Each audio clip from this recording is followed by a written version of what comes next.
Welcome back to Paperback Ponderings. This is Sarah, and today we are going to talk about our books we loved in May. For me, it's comprehensive. For Kyla, it's curated. And we will, of course, as always, do our best to give you spoiler-free thoughts on the books that we knocked off our TBR this month. So Kyla is going to take us away with her first read of May. That unintentionally rhymed. Yes, it did. We love an unintentional rhyme.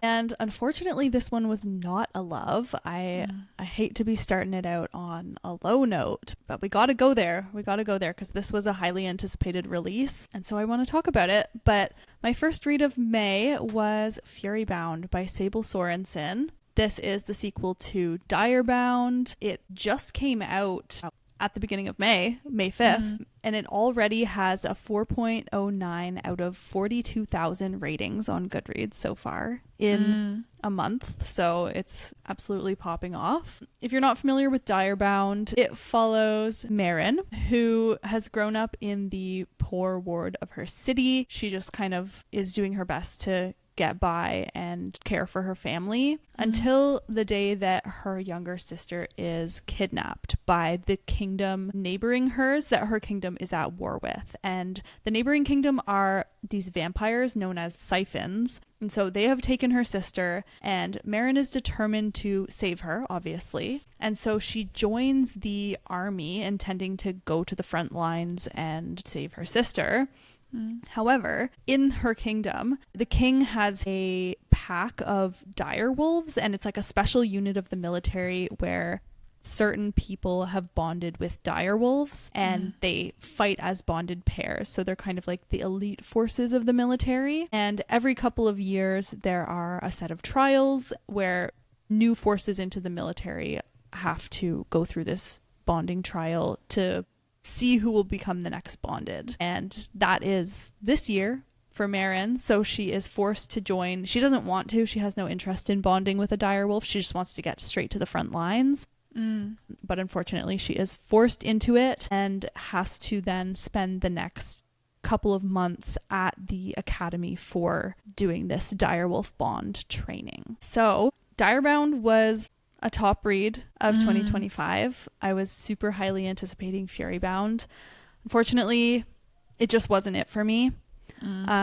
No hate. I don't think it was a bad book. I gave it 3 stars. It felt like it lost all of its sparkle that we had in Direbound. Not that Direbound was the most, original concept anyways. It was very heavily reminding me of some other stuff like Fourth Wing, but it still had a little pizzazz to it. Like something about it stood out. It was a really fun story. Furybound, to start off, I didn't like the direction the plot took, specifically in terms of Marin's role in the story, which I cannot be specific about because it would be a spoiler, but anybody who has read Direbound, you know what I'm talking about. And for me, the direction that it went in regards to Marin lost a lot of its entertainment factor. Like I was personally bored for like the first third of the book. It was a lot more political focused and the pace slowed down quite a bit. The intrigue, just the originality, like it felt to me like a story that I had already read lots of times. It was a trope that I had seen in a lot of other books, and so it wasn't that exciting anymore. Marin herself became unlikable to me. Like I really didn't like her attitude and the way she went about this situation that she found herself in. Again, being vague to avoid spoilers, but if anybody wants to know in detail my thoughts on that, reach out to me on Instagram and I will lay it all on you. But yeah, I don't know. Just the whole story for me felt like an amalgamation of all the other romantasy books and tropes that I have already read before. Even Stark, who had so much promise for me in the first book, just kind of felt like a cardboard cutout of Xaden. Like he kind of lost his intrigue as well for me. And we also went from like, I don't know, I think from Marin and Stark not really talking very much in the first book. Like they really don't have too many interactions. The romance came on a little stronger than I personally would have liked to see. There were some interesting things. There were a couple of interesting character relationships that I did like. There was an expansion of the world as well, and an expansion of the lore of the world, which was cool. I may read the next one. We'll see how I feel in a year. If it was out now, I might just, because I'm already like in it, but I don't know how I will feel a year from now. But yeah, I don't know. I didn't hate it, but it didn't do anything for me, unfortunately. That's so disappointing to hear, considering how much I loved Direbound. I'm just like, ugh. And the thing is as well, when I finished Direbound, I did have some concerns about the direction the plot was taking. So to hear those concerns validated is both sad and rewarding, I suppose. But that sucks. That's genuinely so sad, considering how much I loved Direbound. Yeah, and like I hope you like it more than I did. You're like, you still have to try it because yeah, like form your own opinions. Don't just go based off of my review. But I like, and a caveat too, I've been kind of struggling with romantasy books in general lately. I've been kind of feeling a bit burnt out on them. I've been trying to have a bit of a genre switch for myself, focusing on more fantasy, sci-fi, and other stuff. I just think I have gone a little hard on romantasy, and I need a bit of a palate cleanser, like a longer term palate cleanser than a single book. So it's very possible that my feelings about the genre right now are playing a role in how I felt about the book, because I do seem to be in the minority. Like every time I see a review for Furybound on Instagram, it's always 5 stars, and I'm always so confused. Like I genuinely like, did we read the same book? Yeah, I'm like, what? Like why? I don't understand why people are loving it so much, genuinely. But yeah, all that said, I hope that you do love it, because I know you loved the first one, so I want that for you. I want you to have a happy sequel experience. For sure. Yeah. Well, we'll see. I don't know.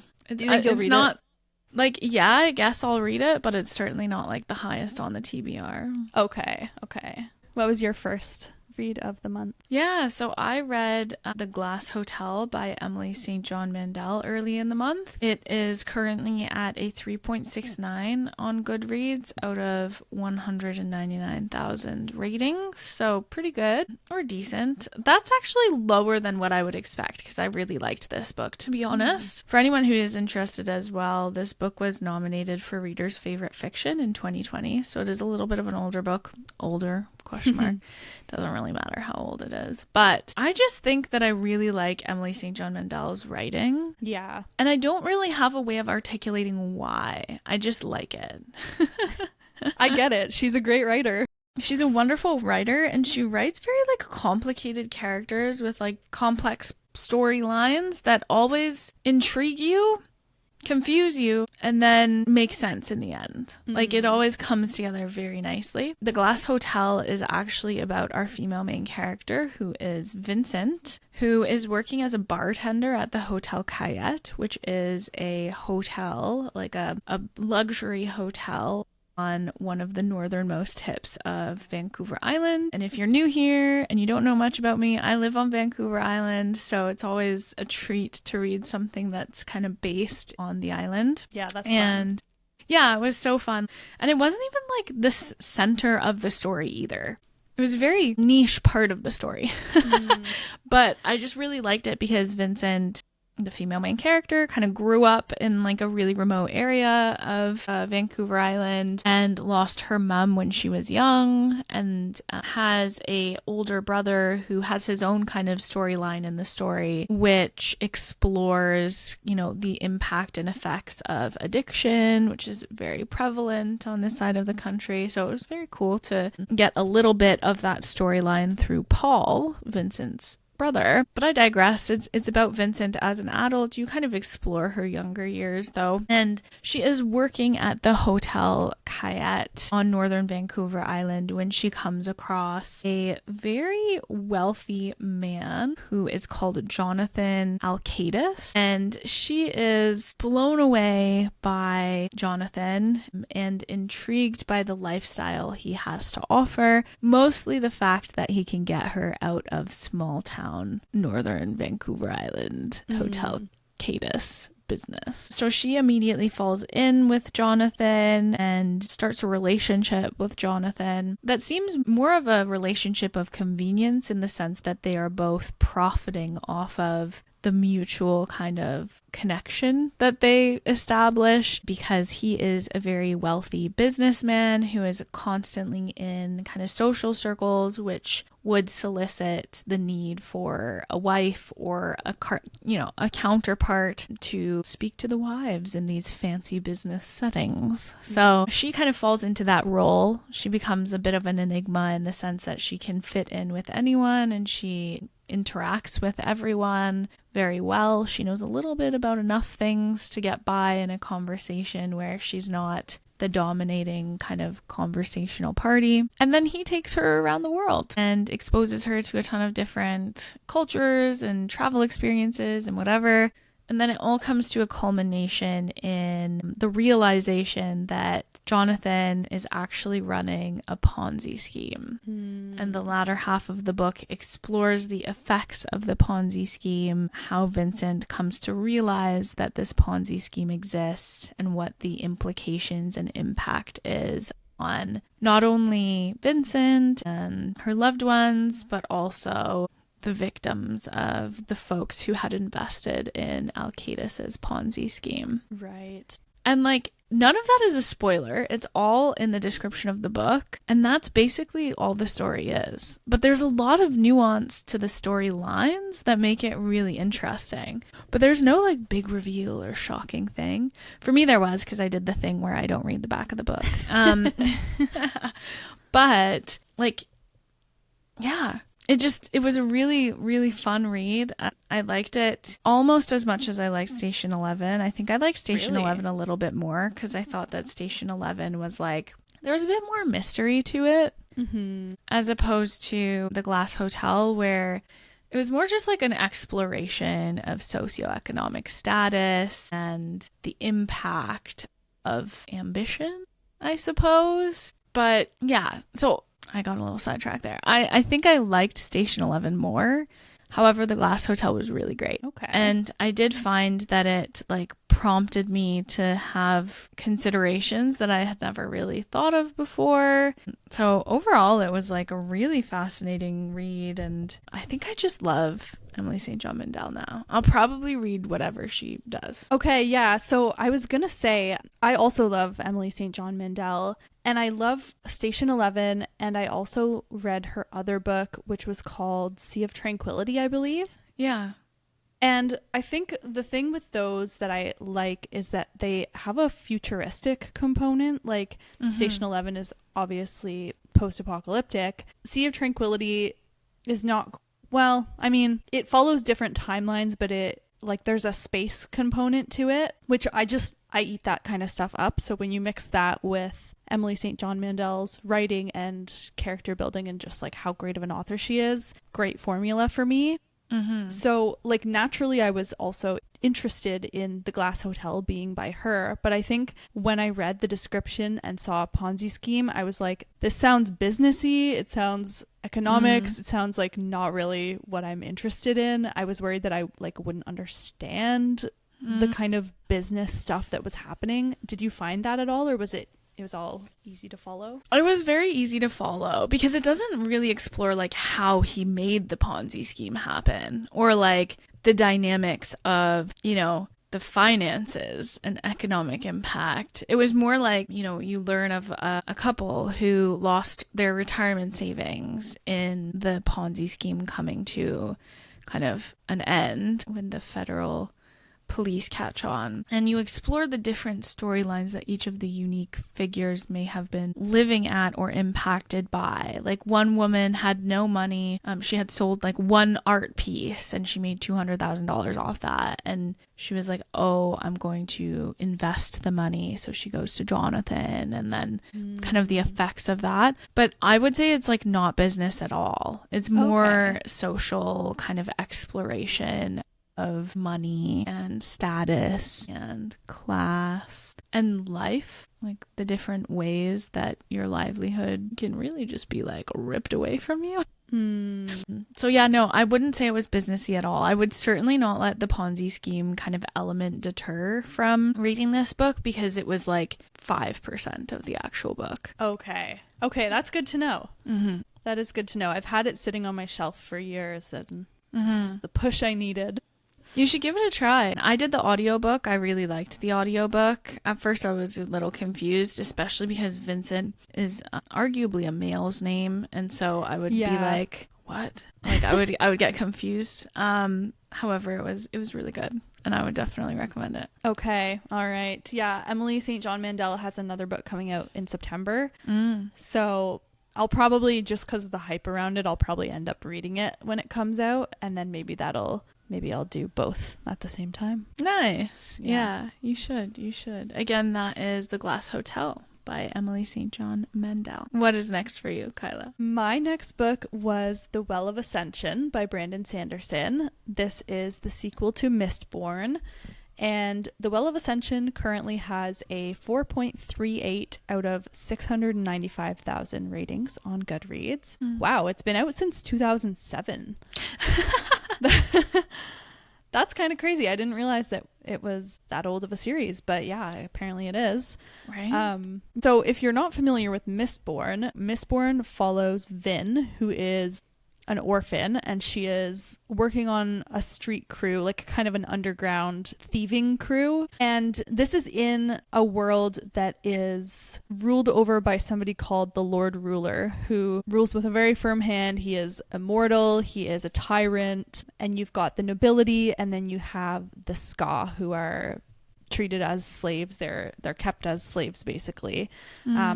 Vin is Ska, or partial Ska at least, and so she is kind of outside of this system because she's living in the underground with this thieving crew. And one day she's approached by somebody named Kelsier, who also has his own kind of thieving crew situation going on, and he has recognized that she is a Mistborn, or at least an allomancer. So the magic system in this world is really cool, where they manipulate metals to have different powers. A lot of people don't have any power. And then more people have one, like they can manipulate one metal. And then a rare few are Mistborn, which means they can manipulate all of them. And it's not a manipulation like, you're bending steel with your mind. It's more so like you would take a vial of liquid that has trace amounts of metals in it, and then when that metal is in you, you have a power that is linked to that metal. So it's a really cool magic system. But anyways, Kelsier has kind of detected that she has this magic, and she doesn't seem to really even know it herself. And he approaches her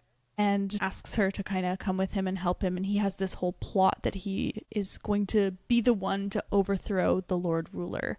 And this guy has been in charge for a century. Like, he has been the Lord Ruler for a while. Nobody has ever defeated him. No rebellions have even come close. But Kelsier is like, we're doing it now. So the story is kind of a heist story. Like, not really, because they're not like breaking in anywhere. But they spend the story planning how they're going to pull off this crazy feat and like slowly working up to it. So book 2 is the one that I read. It's called The Well of Ascension. And I was worried going into book 2 that I wouldn't like it, because I did struggle a little bit with Mistborn. Like, I thought it was good, but I had some problems with it. And a lot of people say that they don't like, or that they like The Well of Ascension least because it is very slow and political. Like, you don't get a lot of action in it, which is absolutely the case. It's a very slow book and there's not a lot going on.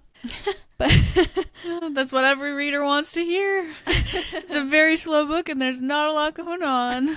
It's just really politics focused. So like there's stuff happening, but it's all just kind of slow political movements of different groups. and all the action is saved for the very end of the story. So the end is fantastic. Like 2 books in the Mistborn series now that I would say both books are 3-star books with 5-star endings. Okay. Which is... I have opinions about that though. Like if the majority of the book is less than 4 stars, I'm not sure if I want to read it. It's confusing to the reader. It's like I was bored for like the whole time, but now I'm like invested at the end. For the whole time. Now I'm going to read the next one because you left me on a cliffhanger. Yeah. But you know what? With The Well of Ascension, I actually listened to the audiobook and I physically read the first one. But this one I did the audiobook, and I think that helped me a lot with the pace. Like it kept the story moving, so I wasn't slogging through it as much. I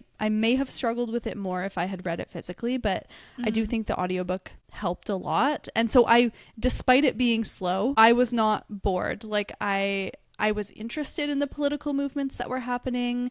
I was interested. We were getting a little more character development than we got in the first book, which I liked. There was some developments with certain characters. You know, we were kind of slowly uncovering a puzzle that has been building, like a mystery that they're kind of trying to solve. So yeah, like every book is not going to be an action book. This is definitely, I mean, the action comes in eventually, but I am okay with a slow book sometimes. And so this is a contradictory review, I know, but actually didn't really mind the book. I think I gave it 3.75 stars. Okay. That's promising. And it has left me sufficiently excited for book 3. I've heard good things about these books, regardless of maybe the lacking in excitement throughout most of the book.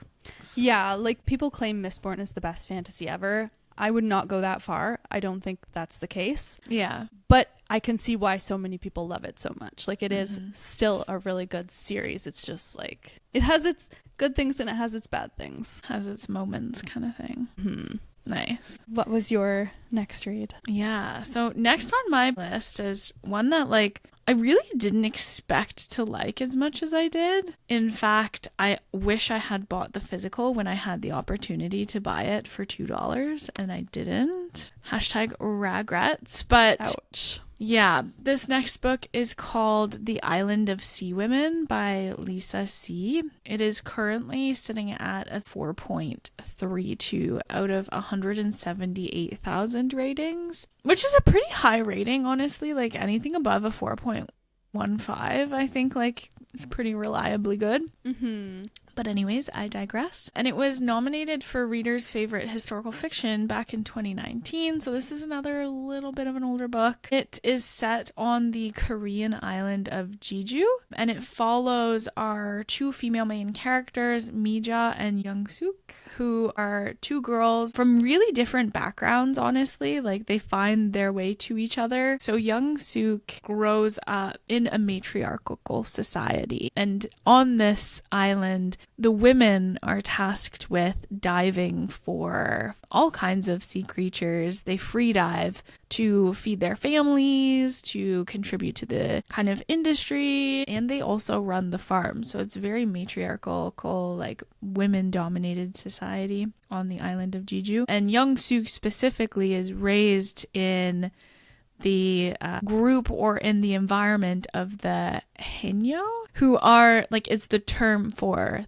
the free divers, the women free divers. And Young-suk's mom is high up in the kind of like hierarchy of the Haenyeo. And Mija is the daughter of a Japanese collaborator who ends up, I don't believe that she's raised by her parents. She's raised by her aunt and uncle and ultimately like neglected by her family and also kind of like rejected by the community, because this story is set during the time of like the Japanese colonization of these islands, and it spans like many decades, ranging from like the 30s up until like modern day where there's cell phones involved. And it follows these 2 women as they navigate growing up in this society, the atrocities of war that happened to them through the colonization and then World War II, the Korean War, etc., and how they are impacted and their families are impacted, and ultimately like their lives are impacted by some really horrific things, honestly. But it's a really great story of like friendship, how we label the people around us, how that dictates our actions,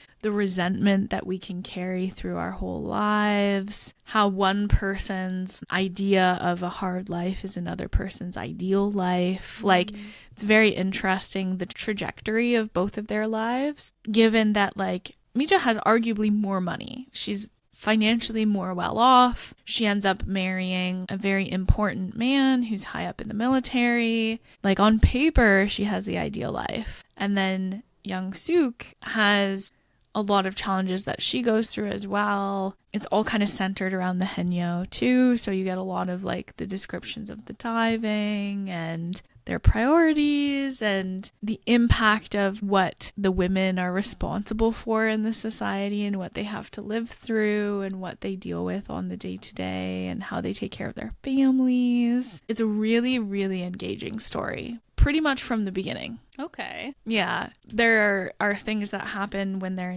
when they're children that bring them closer together, and then there are things that happen when they're like teenagers that kind of pull them apart, and then the wars, and they're kind of like constantly circling each other, and there's this really like raw, genuine friendship that is born between these two girls that through time you kind of lose a little bit of, and then it comes full circle and you get to see the end of their lives and all of the history between them and the impact of that history and how it affects and shapes future generations of like Jeju women. And it's really good. Like, I was so shocked that I loved this book as much as I did. I really did not expect to like it that much. Like, the person who had recommended this book as part of our book club pick has been recommending this book for like 2 years and we've never picked it. And now I'm like, wow, we could have read it so much earlier and enjoyed it so much earlier. Hindsight, yeah. I gave this book a 5-star. Okay. I really liked it. This one sounds really cool. I think the society, like the free diving, I think that would be a really cool setting and society to read about. So yeah, I've always wanted to read something by Lisa C. So I would definitely recommend it. Very great storytelling, akin to Emily St. John Mandel. Okay. I would say. Okay, that's good. Yeah. It was really great. 10 out of 10 would recommend it. If it's been sitting on your shelf and you've been like humming and hawing about it, like pick it up, get it going with it. It has been. Yeah, exactly. Not totally telling Kyla what her next book should be, but if you have some space in your July TBR, since I know your June TBR is already locked and loaded, I would recommend it. Again, that is The Island of Sea Women by Lisa C. Nice. Okay. My next read of May was The Dungeon Anarchist's Cookbook by Matt Dinneman. This is Dungeon Crawler Carl book 3, and it currently has a 4.41 out of 216,000 ratings on Goodreads. And I loved this book. It was so good. This series is so good. If you're living under a rock and you haven't heard of Dungeon Crawler Carl, because it's been everywhere lately, the series follows a guy named Carl who... What a funny main character's name. I just can't. It's funny. Yeah, it's funny because it's just like, it's kind of so basic. Like, yeah, but it's just so good. I think that was done on purpose. But basically, in this world, Earth has just ended. Like, turns out there's a whole galaxy full of life happening out there that Earth did not know about. And for reasons that the story explains, but I will not get into right now, they are ending Earth. And they have kind of physically collapsed all of the buildings on the Earth and inverted everything into an underground dungeon. That's an 18-floor dungeon. Anybody who was inside their dwelling, a dwelling of any kind when this moment happened to end the world, was killed immediately, but anybody who happened to be outside and like under open air survived, and they were given the choice to enter the dungeon to try and survive by winning the dungeon, basically. And so Carl at the time happened to be outside with his ex-girlfriend's cat, Princess Donut. And so Carl and this cat enter the dungeon and have to go through these floors together. And the genre of the series is literary RPG, so it's like a video game in book form. They've got, like energy levels and strength and like different skills that they're trying to level up, that they have to fight monsters in the dungeon to level up. But it's so fun. Donut, this is not a spoiler, it happens within the first couple chapters, but Donut gets a power through the dungeon that allows her to speak. And she is the sassiest diva ever. And so you have like regular Carl and this sassy diva cat that are working together in the dungeon. And Carl is such a fun character to follow because while his name is regular, he is a special guy. He is so clever and strategic, and he seems to not fear danger too much. Like, he is the kind of guy that throws himself into crazy plans, like plans that everybody is like, what the hell? Like, this is going to get us all killed just trying to achieve it. But yeah, I can't really explain too much more without, like, you kind of just have to read it. But there's all sorts of monsters that they're fighting off. Every floor of the dungeon is different. It kind of has a different theme. So I say dungeon, but sometimes they're, not quite dungeony at all. It's just such a great series. Do not sleep on it. Even if you're like, I don't care about video games, it doesn't matter. Like, you don't have to. It's all explained for you. It's just like a really fun, plot heavy, action-y story that has a lot more hidden depth in it than it might seem like from the outside. Like, it sounds like it's just a fun story, but when you read it, it actually has like a very good fight the system, the corrupt system undertone plot. So any fans of fantasy where you've got like revolutions and stuff against society, against a corrupt society, you would definitely like this. Book 3 specifically, it's been a couple of months since I read the last one, and just starting again just feels so good to be back with these characters. I specifically liked this one because I think that there was a really great glow up in some of the characters. There was a really solidified found family moment. We finally kind of crossed a bit of a threshold in terms of that. The theme of the floor that we were on was really fun and interesting. It's something that I personally like to see a lot. I'm a fan of this specific thing. To avoid spoilers, but there's also kind of a little bit of a mystery, like the characters are trying to understand how the floor works and how to survive it. You have Carl's crazy action plans, and honestly, this was my favorite installment in the series yet so far. Really? Yeah. Noted. I of course have been hearing about these books, and you are not the only person who's said like it's amazing. I don't know, maybe I'll be a late to the bandwagon person, because it's not calling to me. That's fair. Like, I get it, because it's like not what we usually read, but I really do think that you would love the series. And I don't want you to miss out on it just because it's like not our usual. The typical. Yeah. But it's like really, like, it's kind of a cross of fantasy sci-fi with the different elements that we see, but at the end of the day, it's the same kind of story we like to read, but just in a different format. Yeah. But I do think you'd really like it, and I recommend it to anybody listening. Okay, noted. Next on my list is also one I did not like, and I'm very surprised at the rating now that I look at it, but it is Mead Mishaps #1, That Time I Got Drunk and Saved a Demon by Kimberly Lemming, and it is currently at a 3.84 out of 64,000 ratings. I'm mortally offended that it's rated higher than The Glass Hotel. And it follows our female main character, Cinnamon, who is quite an interesting gal, and she is on her way home from the pub one night when she comes across a mysterious figure cloaked and in duress. So she intervenes, she tries to help them, and then he starts hunting her through the forest and only stops hunting her once she makes it back to her family's farm, which happens to be a cinnamon farm. Of course. Yes. And it is uncovered that cinnamon as a spice stops demons from behaving crazy, and they behave crazy because they are under a spell that a goddess has put on them to brainwash the society into believing that the demons are the bad guys. Okay. Yes. And so the demon proposes to Cinnamon a partnership that would set them on a quest to destroy the goddess's sources of power, to unleash all of the demons from the enslavement that they are currently experiencing. Okay. I really don't know how this book was published. And I feel awful saying it because I know there are some people who really love this book, but it was so unserious. Her name is Cinnamon, and Cinnamon owns a cinnamon farm. And her brother's name is Cumin, I think. Really? And her sister's name is Cherry. And her other brother's name is I don't want to say cayenne, but something that starts with a C that's a spice. Yeah. There is no depth to either the demon or her.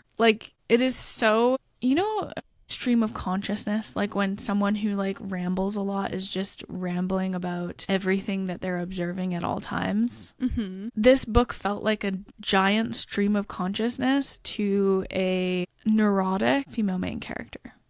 Interesting. Okay. It read like a fanfic that a 15-year-old wrote. Was it self-published? Originally, yes, but it's actually been picked up, I believe, for traditional publishing. I might be totally wrong. I wouldn't be surprised because I feel like I've seen this series around a lot. It seems like it has the marketing of a trad pub. Yeah. It looks like it got picked up by Orbit Books. Yeah. Opinions. Yeah, I don't know. I think I always got the sense that it's purely a vibes read, and that's what it's sounding like here. Although it's not sounding like the vibes we want to read when we just want a vibes read. Yeah.